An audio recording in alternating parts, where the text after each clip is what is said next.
4절부터 26절까지만 읽겠습니다.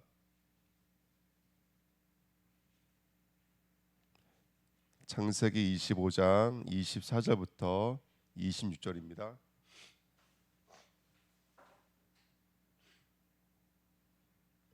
창세기 25장 24절부터 26절 같이 읽겠습니다.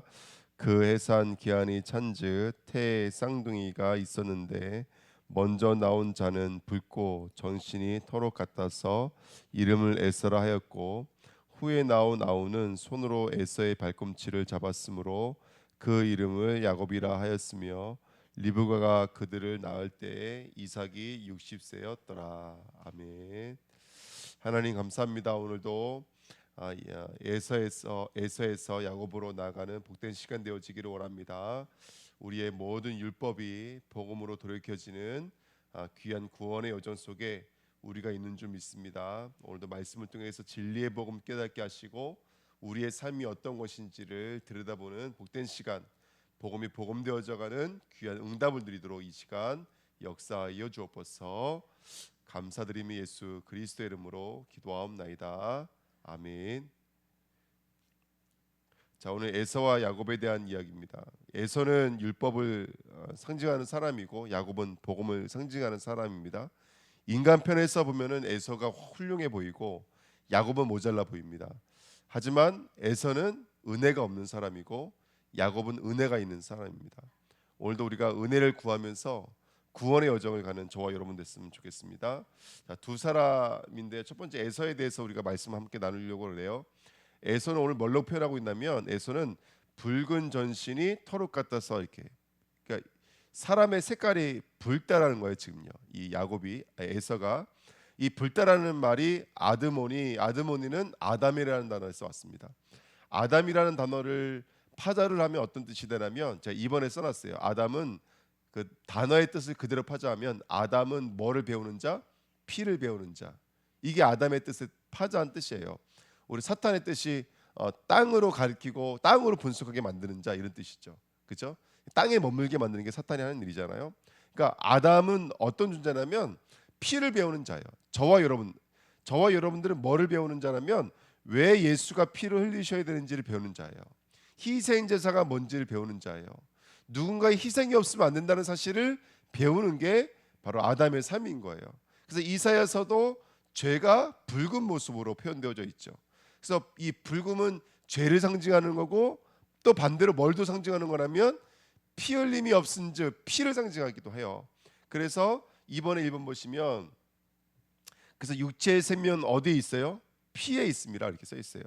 내가 이 피를 너에게 주어 제단에 뿌려 너희의 생명을 위하여 속죄하게 하였나니. 그러니까 이 피를 누가 준 거라는 거예요? 양이 준 게 아니에요, 여러분들. 이 피를 누가 준 거예요? 피가 하나님이 주신 거예요. 그래서 생명의 피에 있으므로 피가 죄를 속하느니라 깨닫는 거예요. 그러니까 생명이 어디 있구나? 생명이 피에 있구나. 이걸 배우는 거예요. 그리고 피 흘림이 없으니 죄사함이 없다는 사실을 우리가 이 땅을 통해서 성경을 통해서 구약을 통해서 배우는 것이죠. 예. 지금 우리가 피를 흘리지 않아도 우리 구원받을 수 있다. 이게 얼마나 큰 능력입니까? 지금 우리 교회에서 양 잡아요, 안 잡아요? 우리가 교회에서 할 건 다 하잖아요. 헌금도 드리고 예배도 드리고 기도도 해요. 근데 양은 안 잡는다고, 여러분들. 지금은 피가 필요 있어요, 없어요? 없어요. 피 흘림이 있었기 때문에. 그렇죠? 그러니까 이렇게 엄청난 사건들이 우리 안에 좀 이루어져 있는 것이거든요. 그래서 우리는 피를 배우는 것입니다.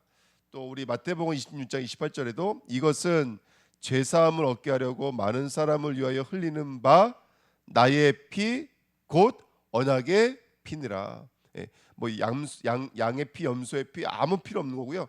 그 모든 피들은 누구를 가리키고 있는 거예요? 언약이신 예수 그리스도를 가리키고 있는 거예요. 저와 여러분들의 피로 향하게 만드는 게 바로 이 불다라는 의미 속에 담겨져 있는 내용입니다. 그래서 우리는 피가 필요한 거구나. 예수의 보혈의 피가 필요한 거구나. 나의 삶을 온전함으로 이끄시는 것은 그리스도의 피밖에 없구나. 그러면 성도의 삶 속에는 늘 피와 분리될 수가 없는 것이겠죠. 오늘도 왜 뭐만 의지할 수밖에 없어요. 그리스도의 피 외에는 의지할 게 없잖아요. 히브리서 9장 22절에도 율법을 따라 거의 모든 물건이 뭐로써 정결하게 되나니 피로써 정결하게 되나니. 그러니까 성전에 있는 기명들도 뭐를 뿌림으로 말미암아? 피를 뿌림으로 말미암아 거룩하게 되거든요. 피 흘림이 없으면 죄 사함이 없는 거예요. 그러니까 이 그리스도의 피가 아니면 하나님께 나갈 수가 없죠. 오늘 우리가 이걸 통해서 배워야 될 것이 무엇이겠습니까? 피는 어떻게 보면은 우리는 그냥 피를 받지만 피는 누구의 눈물이냐? 하나님의 눈물이시고, 또 피는 아버지의 사랑이 되시고, 피는 누구의 기다림이 되냐면 하나님 아버지의 기다림이 되시겠죠. 성삼위 하나님의 눈물, 사랑, 기다림이 어떻게 보면 피인지도 모르겠습니다. 그러니까 우리는 피를 통해서 아버지와 아들과 성령의 마음을 읽어낼 수가 있겠죠. 그러니까 율법은 뭐를 갖게 만드냐면 하나님의 마음을 갖게 만들어요. 하나님의 눈물을 갖게 만듭니다. 그러니까 정말로 우리 새벽에 나와 있는 우리 귀한 우리 주의 백성들이 이 시간 하나님의 마음과 눈물을 배우는 겁니다, 여러분들. 우리가 복음을 이론으로 갖고 있는 것이 아니고 문자로 갖고 있는 건 더더욱 아니에요. 여러분, 복음을 문자로 갖고 있으면 정말로 위험합니다. 복음을 지식적인 동의로 갖고 있으면 안 돼요. 맞아 그걸로 갖고 있으면 안 돼요. 맞아가 뭘로 연결되어져야 되냐면 우리의 눈물로, 기다림으로, 우리의 사랑으로 연결되어져야 돼요. 그렇죠? 안 그러면은 맞아가 뭐가 되죠? 판단하는 잣대와 기준이 돼버리는 거예요. 그러니까 우리 성도들은 이 불금을 통해서 배우는 거예요. 율법은 우리로 하여금 하나님의 눈을 보게 만들어요. 그리스도가 저와 여러분에게 어떤 가치인지를 이끄는 것은 사명과 소명이 아닌 거예요. 예수를 사명과 소명으로 써버리면 안 돼요. 전도를 위해서 예수를 쓰면 안 되고요. 선교를 위해서 예수를 쓰면 안 되는 거예요. 예수를 전략과 어떤 전도에 대한 어떤 이런 것들을 풀어내거든요. 그러지 말고 이 예수 그리스도를 하나님의 마음으로 풀어내야 돼요. 하나님의 애통하심으로 풀어내야 돼요. 안 그러면 신앙생활 하는데 마음은 비어져 있는 거예요. 그냥 뭐만 있는 것이죠. 형식만 있는 거예요. 그러니까 이제 이게 판단이 아니라 사실은 우리가 전도하면서도 전도 현장으로 가지 못하는 이유가 뭘까요? 예. 또 새벽 예배 우리 작정기도 하고 있는 작정기도 하지 못하는 이유가 뭘까요? 다른 게 아니에요. 여러분들, 율법을 외형으로 갖고 있기 때문에 그래요. 율법을 눈물로 갖고 있어야 되고 마음으로 갖고 있어야 되거든요. 그러니까 아니면 이게 다 형식으로 지나가는 거예요. 아는 것을 믿음이라고 다들 오해하는 거예요. 아는 것은 절대로 능력이 되지 못해요. 아는 것은 판단하고 정지하지. 욥처럼 하나님께도 되든다니까, 여러분들. 욥처럼 하나님께도 되더래요. 내가 뭘 그렇게 잘못했습니까 하고 하나님께도 되드는 거예요. 여러분, 오늘 한번 이 말씀 한번 깊이 묵상해 보셔야 됩니다. 우리는 이 땅에서 피를 배우는 존재예요. 피는 하나님의 마음이고 하나님의 눈물 아닙니까? 자신을 드리겠다는 뜻이거든요. 그래서 우리가 다시 한번 더 피가 아니면 안 되고 피 흘림이 없으면 안 되고 피가 생명인데 우리가 신앙생활을 어떻게 하고 있는지를 한번 들여다보는 은혜가 있었으면 좋겠습니다. 겨우겨우 예배 한번 나오고 주일 예배 한번 나오고 그게 아니잖아요. 그렇죠? 또 예배를 못 나온다 그래서 또 하나님이 없는 것도 아니거든요. 그러면 현장에서는 더더욱 안 된다는 얘기 아니겠어요? 그러니까 다들 이론으로 갖고 있는 거예요. 신앙을요. 이론으로 갖고 있는 거고 형식으로 갖고 있는 거고 또 이걸 전략으로 풀어내려고 그러니까 나중에 한계가 다 오는 거예요. 그래서 정말로 우리가 오늘 하나님의 마음을 갖고 있어야 될 줄 믿습니다. 그러면 정말로 우리가 동전 2개를 헌금함에 던져도 감사한 거예요. 또 그 동전 2개를 통해서도 하나님 세계복음을 이룰 수 있는 신 하나님이시잖아요. 그러니까 정말 저희들이 얻어야 될 것은 뭐냐면 피를 배우는 거예요. 피가 우리의 눈물이 되어지고 우리의 애통이 되어지고 창세기부터 창조부터 재림까지를 피로 풀어야 돼요, 여러분들. 맞죠? 안 그러면 안 돼요, 여러분들. 이거를 방법으로 풀고 이걸 형식으로 풀면 똑똑한 사람은 다 피해갑니다, 여러분들. 똑똑한 사람은 다 됩니다, 여러분. 그래서 정말로 그리스도의 피가 무릎으로 우리의 마음으로 들어와야 돼요. 우리 이 새벽에 정말로 피를 허락해 달라고 함께 기도됩니다. 나에게 율법은 붉은 모습이에요, 여러분들. 율법은 피예요. 그 율법이 우리에게 왜 예수가 아니면 안 되는지를 우리를 이끌어가는 게 피입니다. 정말로 죄가 보여져야 돼요. 정말로 사단의 권세가 보여져야 돼요. 그래야지 무릎 꿇을 수 있습니다, 우리가. 근데 사실은 무릎 꿇지 않는 이유는 아직까지도 예수 그리스도를 인간의 근원의 문제를 해결하기 위한, 죄와 사단의 문제를 해결하기 위한 약속으로 보는 것이 아니라 그 예수를 하나의 열쇠로 쓰는 것이죠. 그래서 다시 한번 더 오늘 이 귀한 말씀이 우리 심령과 마음속에 담겨지는 복된 시간 됐으면 좋겠습니다. 자, 두 번째, 그다음에 야곱은 뭐라고 표현되어 있냐면 26절에 후에 나온 아우는 손으로 누구의 발꿈치를 잡았으므로 에서의 발꿈치를 잡았으므로 그 이름을 뭐라 불렀어요? 야곱이라 했어요. 야곱의 뜻이 뭐라고요? 발꿈치를 잡다 이런 뜻입니다. 발꿈치를 잡다. 그게 야곱의 뜻이에요. 자, 발꿈치를 잡다라는 말의 의미는, 이 발꿈치라는 말의 아케부라는 뜻은 후미, 끝자락, 끝까지 견디는 자, 뭐 이런 의미가 있어요. 끝에 딸려 나오는 것을 말하는 것이거든요. 그래서 이 말씀, 이 아케부를 쓴 용례를 한번 들여다보면 이게 어떤 의미인지 알 수 있어요. 2번에 보시면 끝까지이라는 의미인데, 마태복음 5장 26절에도 한 푼이라도 남김없이 다 갚기 전에는 이렇게 써 있어요. 자, 마태복음 5장 이 내용이 어떤 내용이냐면, 형제를 나가라 하는 자마다 다 지옥 간다는 거예요. 형제를 미워하는 자마다. 근데 그 형제에게 꾼 게 있으면 갚으라는 거예요. 빌린 게 있으면 갚으라는 거예요. 특별히 형제와 싸운 사람이 있다면 예배 전에 가서 다 갚으라는 거예요. 그리고 와서 예배를 드리라는 거예요. 그러니까 이 한 푼이라도 남김없이라는 말. 그러니까 그 하나라도 남아 있는 그 어떤 것이 있다면, 우리를 그것이 올무가 되게 만들고 신앙에 넘어지게 만드는 거예요. 그러니까 신앙은 뭐라면 끝까지가 되어야 돼. 끝까지. 그 율법에 남은 그 한 자락 끝까지가 되어져야 돼요. 자, 또 어떤 용례를 쓴다면 마태복음 10장 22절에도 끝까지 견디는 자, 세상이 너희를 미워할 거라는 거예요. 근데 끝까지 견디어내는 자는 뭘 받는다고 그랬어요? 구원을 받으리라 이렇게 써 있어요. 끝까지. 또 요한복음 6장 40절에도 마지막 날에 내가 다시 살리리라. 요한복음 11장 24절에도 마지막 날에 부활에는 이렇게 써 있어요. 그러니까 이 땅에 그 부활의 생명의 역사가 일어나는 시간표가 언제냐면 마지막인 거예요. 마지막. 그리고 우리가 너무나 잘 아는 말씀, 고린도전서 4장 9절에 끄트머리에 두셨으니, 자기의 위치가 어디라는 거예요? 끄트머리라는 거예요. 이전에 말씀드렸죠. 원형 경기장에서 검투사와 싸워야 될 사람들이 행진할 때 사람들이 환호성을 질러요.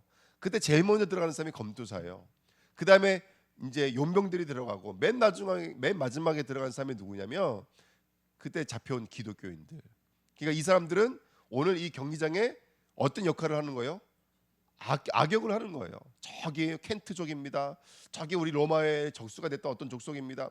그걸 위장을 해서 그 검투사, 로마를 상징하고 있는 검투사가 가가지고 아주 신랄하게 죽이는 거예요.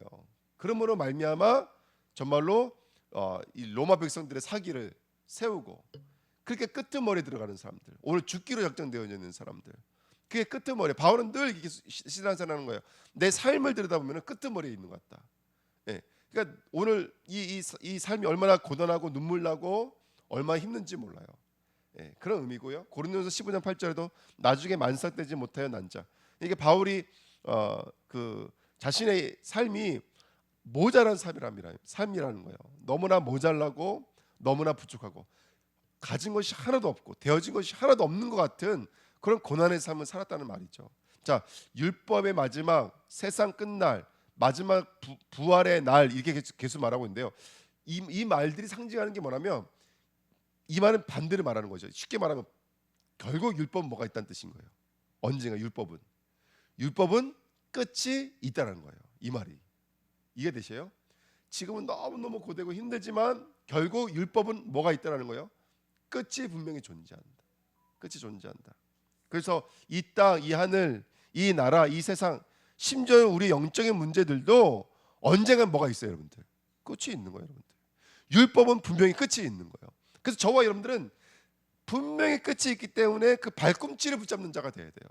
그 발꿈치에 의해서 끌려 나오는 자가 돼야 돼요. 이 율법이 끝나는 날 뭐가 끌려 나온다고요? 야곱이라고 하는 이스라엘이 끌려 나오는 거예요. 내가 오늘 너무너무 영적인 문제가 힘든 게 있어요. 이게 빨리 끝났으면 좋겠는데 안 끝나요. 바울이 빨리 끝났으면 좋겠는데 그 영적 문제가 끝나지가 않는 거예요. 하지만 언젠가 그 영적 문제 끝에 뭐가 딸려 나온다는 거예요? 예? 우리 미끼를 놓고 쭉 우리가 100m, 20m 앉아놨다가 끌어당기면 언제가 그게 나오잖아요. 내가 고대하던 그 물건이 나오는 거잖아요. 그것처럼 언젠가 야곱이 딸려 나오는 거예요. 에사가 쭉 나오다 보니까 나중엔 누가 딸려 나오는 거예요? 야곱이 툭 하고 튀어나온 거예요. 우리들의 삶은 언젠가 예수님이 나올까? 언젠가 하나님의 나라가 이루어질까? 이 땅을 살아가는 우리들은 늘 그렇게 탄성이고 애통이지만 언젠가는 그 끝자락에는 그리스도가 딸려 나오고 하나님의 나라가 딸려 나오고 하나님의 응답이 딸려 나오고 하나님의 역사가 딸려 나오더라는 것이죠. 그래서 율법은 분명히 끝이 있다라는 거예요, 여러분들. 그 끄트머리에. 그래서 율법의 그 끄트머리에 나오는 하나님의 응답과 역사가 우리의 삶 가운데 지금도 펼쳐지고 있는 줄 믿습니다. 그러니까 우리가 현실을 보고 내 삶을 들여다보면 낙심할 수밖에 없어요. 근데 그 낙심 뒤에 뭐가 나오냐면 하나님의 야곱이 나옵니다. 아멘. 언약이 나와요. 약속이 나와요. 말씀이 나와요. 그렇지 않습니까, 여러분들? 쭉 낙심하다가도 결국 뭘로 끝나요? 우리는요. 언제 끝나요? 야곱이 나오면 끝나는 거예요. 그 문제가. 그렇지 않아요? 문제가 망가져요. 그러다가도 그 문제 통해서 그리스도의 복음이 깨달아지면 그 문제 사실상 끝나잖아요. 예. 그래서 우리들의 삶은 그 끄트머리의 삶인 거예요. 율법의 끝자락인 거예요. 그래서 오늘도 나 왜 이런 문제가 계속 반복되어질까? 왜 내 몸 내 뜻대로 안 될까? 그게 아니라 그 끝자락에 뭐가 나온다고요? 그 끝자락에는 야곱이 딸려 나오고 이스라엘이 딸려 나옵니다. 그 이스마엘과 그 자녀들의 그 12 지파들, 12 지도자들을 상대할 하나님의 백성들이 나오는 거예요. 그래서 우리가 언약을 붙잡고 나가는 저와 여러분 됐으면 좋겠습니다. 그래서 때로는 우리 교학교 선생님들이 교학교 사역하기가 너무너무 힘들고 또 우리 또 여성교회나 남성교회가 또 주일을 하는 게 만만치가 않고 그럴지라도 분명히 율법은 끝이 있습니다. 이 땅 끝이 있어요. 그리고 언젠가는 그 끝자락에는 뭐가 딸려 나오더라는 것이죠. 하나님의 약속과 언약이 분명히 딸려 나오는 줄 믿습니다. 그래서 세 번째, 율법에서 복음으로 이끄는 여정, 저와 여러분들이 야곱으로 살아가셔야 돼요. 그래서 끝까지 그 율법을 끝까지 붙잡고 그 율법의 결국 앞으로 딸려 나가시면 하나님의 약속이 우리의 삶 속에서 펼쳐지게 될 줄 믿습니다. 오늘의 현실, 사건, 갈등, 낙심, 어려움 거기에 머물지 마시고요. 그 발꿈치를 붙잡고 하나님께서 주관해 주시는 그 여정을 담대히 가십시오. 결국 복음과 말씀과 언약으로 출생되게 될 줄 믿습니다. 새롭게 재창조되게 될 줄 믿습니다. 오늘 그 역사가 있는 거예요. 그래서 계시록 2장 7절에도 귀 있는 자가 성령의 교회에게 하시는 말씀을 뭐 할지어다?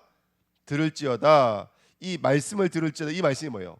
선악과를 먹지 말라. 먹는 날에 정령이 죽으리라. 이게 바로 하나님이 주신 말씀이잖아요. 총체적 말씀이잖아요. 너희가 죄에 빠지면 안 돼. 사단에게 붙잡히면 안 돼. 그게 총체적 메시지였잖아요. 근데 뭐 하는 자는 이기는 그에게는 뭘 주겠다고요? 내가 하나님의 낙원에 있는 생명나무의 열매를 주어 먹게 하리라. 아멘. 오늘 우리에게 있는 율법을 잘 경작해서 그 발꿈치를 붙잡아서 그 결국의 자리에 나오게 되면 그게 이기는 자가 아니겠어요? 그러면 생명나무를 먹게 되고 하나님의 나라 속에 응답을 누리게 될 줄 믿습니다. 아멘. 그래서 오늘 이 말씀 좀 깊이 묵상하시면서 붉은 전신에서 그 야곱의 그 에서의 발꿈치를 붙잡고 나가셔서 정말 하나님의 복음으로 완성되어지는 축복이 있었으면 좋겠습니다. 그래서 오늘이 끝이 아니고 지금의 전부는 분명히 아닙니다. 성경의 시간표는 밤에서 어디로 간다고요? 밤에서 낮으로 가는 거예요. 분명히 율법에서 어디로 가는 거예요? 복음으로 분명히 가는 거예요. 그래서 오늘 언약 꽉 붙잡으시고 우리에게 주신 여정 담대히 가시고요. 지금 눈앞에 있는 것은 있는 게 아니고 또 없다 그래서 없는 것도 아닙니다. 그걸 전부라고 들여다보면은 계속 속게 되는 것이죠. 그래서 저와 여러분들은 끝까지 붙들고 하나님의 인도를 세밀하게 누리다 보면은 언젠가는 그냥 쏟아져 나오는 거예요. 복음이. 그래서 그렇게 믿음으로 승리하는 우리 주은혜 교회 모든 성도 되시기를요. 예수님의 이름으로 부탁드립니다. 기도하겠습니다. 하나님 감사드립니다. 하나님 붉은 우리들을 하나님 이끌어내셔서 복음으로 재창조하시는 주님을 찬양합니다. 하나님의 마음을 갖기를 원합니다. 죄를 보게 하옵소서. 애통한 마음을 가지게 하시고 저 라오스에 있는 형제들처럼 내 머리에 총구를 갖다 대도 예수 그리스도만 고백하며 선포하며 나의 일생이 복음 때문에 온전히 드려질 수 있는 오직의 삶으로 유일성의 삶으로 재창조가 되도록 하나님 오늘 이 시간 주의 성령의 충만함으로 역사하여 주옵소서. 내 앞에 펼쳐져 있는 이 반복되는 율법들, 그 끝은 분명히 있는 줄 믿습니다. 그 끝자락에 야곱과 같이 새롭게 거듭나지게 하시며 출생되어지게 하시며 그렇게 새롭게 딸려오는 하나님의 약속과 언약을 확인하면서 오늘도 승리의 삶을 살아가도록 주의 성령의 충만함으로 역사하여 주옵소서. 감사드리며 예수 그리스도의 이름으로 기도하옵나이다. 아멘. 감사합니다.